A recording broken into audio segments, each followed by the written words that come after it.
Assalamualaikum warahmatullahi wabarakatuh. Saya Salme Aula Lestari dari Prodi Pendidikan Bahasa Inggris semester 6. Di sini saya akan merisum sebuah materi dengan judul materi Data Analysis Workshop in Educational Research atau EAR.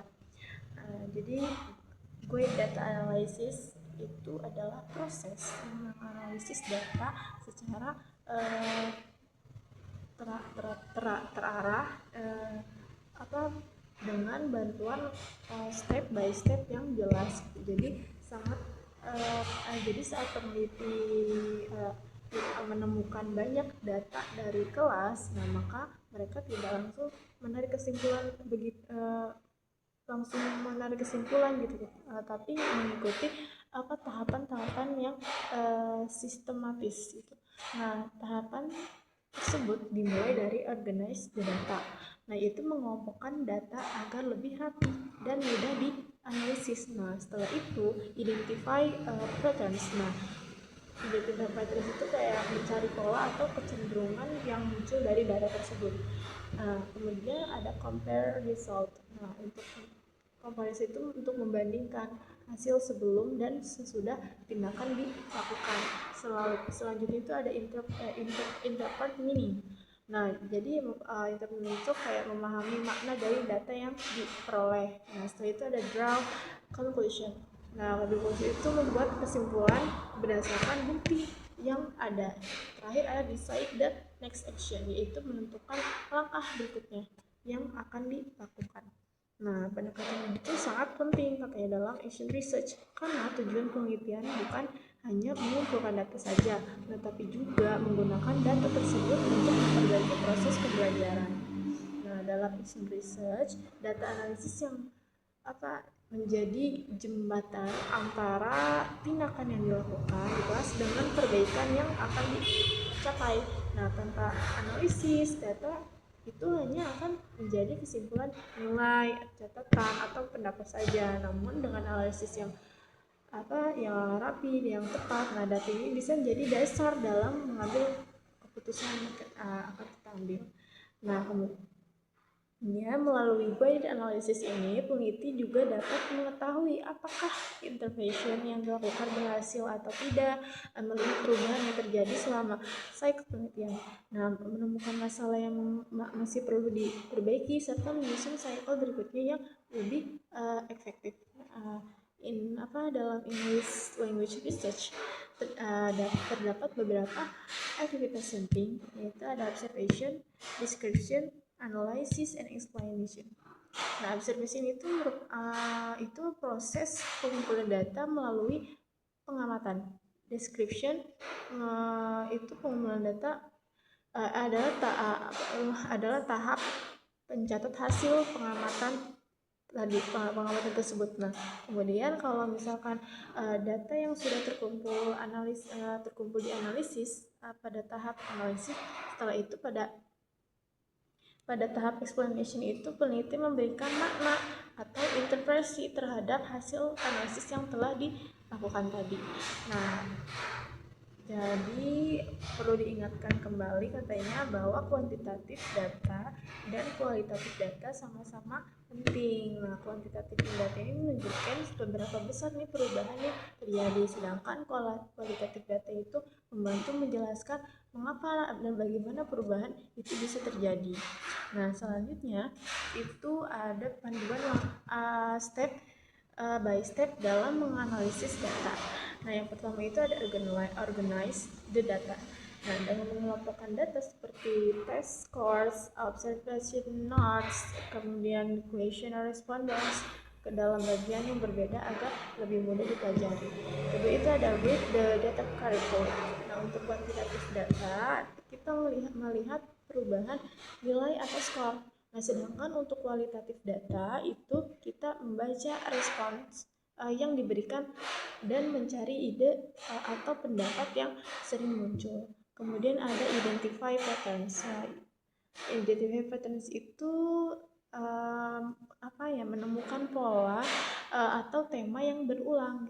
Pola ini membantu kita itu memahami arah perubahan yang terjadi. Yang kemudian itu ada compare before and after. Nah, step ini tuh kita membandingkan pretest dan protest score. Jadi hasil observasi awal dan akhir, kemudian serta refleksi sebelum dan sesudah observation dilakukan. Nah, yang kelima itu ada interpretive meaning. Di sini kita tidak cuma melihat angka atau kutipan, tapi kita mencoba memahami apa sih yang sebenarnya disampaikan oleh data tersebut gitu. Kemudian yang keenam ada make conclusion. Nah, jadi kesimpulan. Nah, kesimpulan harus mampu menjawab research question berdasarkan bukti yang ditemukan selama penelitian. Ketujuh ada decide the next action. Nah, setelah melakukan analisis dan refleksi, peneliti dapat memutuskan apakah strategi yang digunakan akan dilanjutkan, diperbaiki, atau diganti dengan pendekatan baru pada cycle berikut. Nah, dalam action research ini, tahap implementation of action research itu merupakan proses yang menjalankan English learning plan yang sudah dirancang sebelumnya. Nah, kegiatan itu biasanya dilakukan secara kolaboratif antara peneliti dengan guru atau dosen yang mengajar di kelas. Nah, saat pembelajaran berlangsung gitu ya. Nah, tindakan yang telah direncanakan itu diterapkan sambil melakukan observation terhadap proses belajar gitu. Jadi jika diperlukan gitu, guru atau tenaga pengajar dapat melakukan modification terhadap tindakan yang dilakukan selama masih sesuai dengan strategi yang sedang dikembangkan. Tujuan utamanya adalah menyelesaikan masalah pembelajaran sekaligus meningkatkan kualitas proses belajar mengajar. Nah, berdasarkan Bolo Chemist and Backstage action research berlangsung dalam beberapa cycle yang terdiri dari plan, action, observation, dan reflection. Nah, setelah reflection dilakukan, hasilnya digunakan untuk menyusun plan yang lebih baik, yang better, yang lebih baik daripada cycle berikutnya. Nah, dengan cara ini proses pembelajaran terus diperbaiki secara berkelanjutan sampai diperoleh strategi yang paling efektif.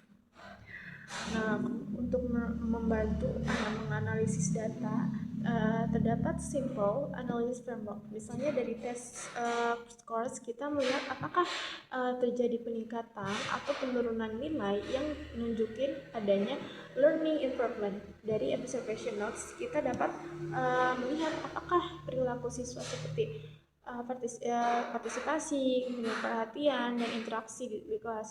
Dari reflection journal kita dapat tahu pengalaman siswa termasuk kesulitan atau keberhasilan yang mereka rasakan. Sedangkan dari questionnaire kita itu dapat mengetahui tingkat kepuasan, kepercayaan diri, kemudian persepsi siswa terhadap intervention yang diberikan. Nah, framework ini tuh membantu peneliti ini menganalisis data secara lebih sistematis dan menghindari interpretasi yang terlalu umum atau kurang jelas.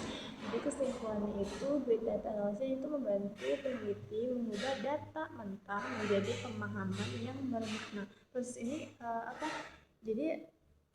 proses ini itu membuat peneliti menjadi lebih terarah, kemudian lebih sistematis juga, lebih bermanfaat juga.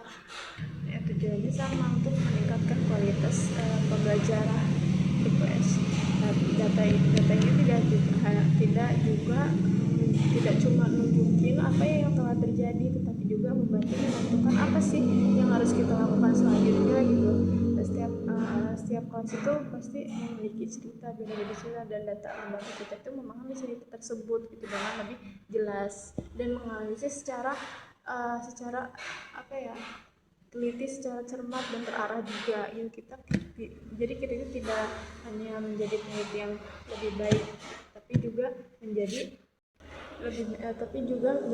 pendidik yang reflektif dan mampu menciptakan perubahan yang nyata gitu, perubahan yang relatif gitu dalam proses pembelajaran. Mungkin itu yang bisa saya sampaikan, kurang lebih mohon maaf. Terima kasih. Wassalamualaikum warahmatullahi wabarakatuh.